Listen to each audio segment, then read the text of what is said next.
Alicia Stevens. I'm a senior private sector specialist with the World Bank Group, and I'm the co-project lead for the Caribbean Growth Forum. How has the session been going in Grenada? This week has been very good. What we've been doing in Grenada is the technical launch of the CGF, which means you're engaging persons, stakeholders who have knowledge of the thematic areas of the CGF. The CGF or Caribbean Growth Forum thematic areas are logistics and connectivity, investment climate, and skills and productivity. So we've been bringing together government representatives, private sector and civil society representatives who have a specific interest in those areas to discuss the reforms that Grenada has identified as being priorities in these areas, to review them, update them, and also further prioritize how Grenada will focus on implementing reforms over the next 12 to 18 months.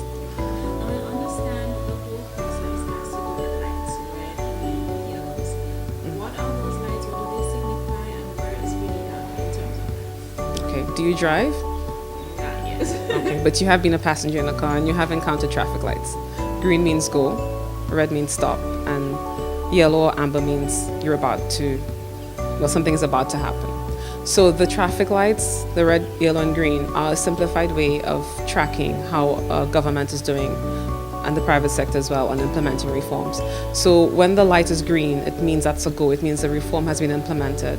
Red means stop, it has not been implemented. And yellow means that it's in train or it's pending. So that's a simple explanation of the traffic lights. In terms of how Grenada has been doing, in phase 1 of the CGF, Grenada identified 44 reforms. Out of these, 25 have been implemented, most notably creating or enhancing linkages between agriculture and tourism. In fact, it's one success that we've been highlighting as a result of the CGF. And as a result of the greater linkages created between agriculture and tourism, the World Bank Group is also further supporting Grenada in further enhancing and developing those linkages to help them translate into real results for the agricultural community. So looking at increasing farmer incomes by bringing more produce into the hotels, and also looking at the other side, which is the forward linkage, looking at agri-tours.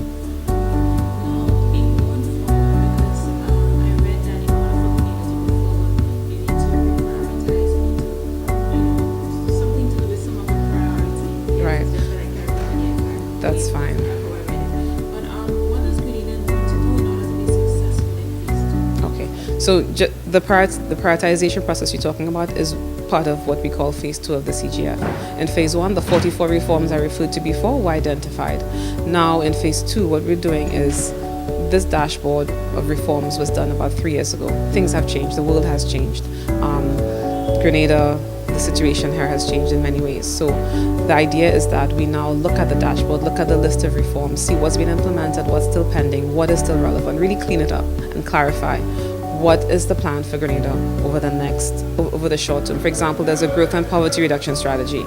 The budget statement is out. How do these direct Grenada's growth path in the short to medium term? When we look at that and we look at the dashboard and ensure there's alignment with them, and the previous speaker spoke about investment climate reforms, then the reality is that phase 2 of the CGF ends pretty soon. We're looking at a 12 to 18 month implementation period. So what is it that Grenada can do realistically within the next 12 to 18 months with limited financial and human resources? Where should efforts be focused to have the greatest impact in a limited time frame? So that is the essence of phase 2. And as the other speaker mentioned, investment climate is a priority for Grenada. It's come out in the Prime Minister's recent budget speech. It is referred to in the GPRS. And generally, there are also messages coming from the ECCB on the importance of investment climate. So we're trying in phase 2 to lock in the key priorities for reform, and what the CGF process is supposed to do is help focus efforts of all the key sectors, government, private sector and civil society, to focus their energies and efforts on achieving a result. And the CGF helps to accelerate the achievement of results. Oh, it's been excellent. We've had very good engagement and involvement from the private sector and civil society as well as the government. We've had very good sessions in terms of persons really speaking to what is important to them, where they see key interventions need to be made to make a change in the economy. For example, looking at youth unemployment, which is pretty high. Yesterday we did a group on skills and productivity. So looking at, what are the key interventions required under what is seen as the priority sectors for Grenada. So looking at tourism, agriculture, ICT, health.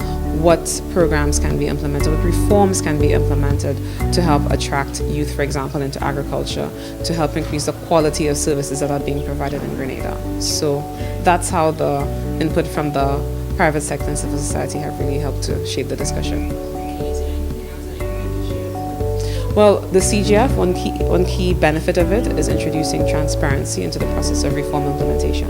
The government of Grenada has committed to publishing the dashboard, so I encourage persons out there to look at the government's Facebook page so you can follow what's been happening over the last 3 days. It is not a closed session. Everybody, it's a very inclusive process. So I encourage people to get involved in the discussion, whether it's on social media, whether it is in the regular media, whether it means calling someone at the government office to find out what is happening in the CGF. But get involved, get engaged, and contribute to the discussion. You're part of the solution. So it's not just about talking, it's also about acting. Thank you very much. Thank you.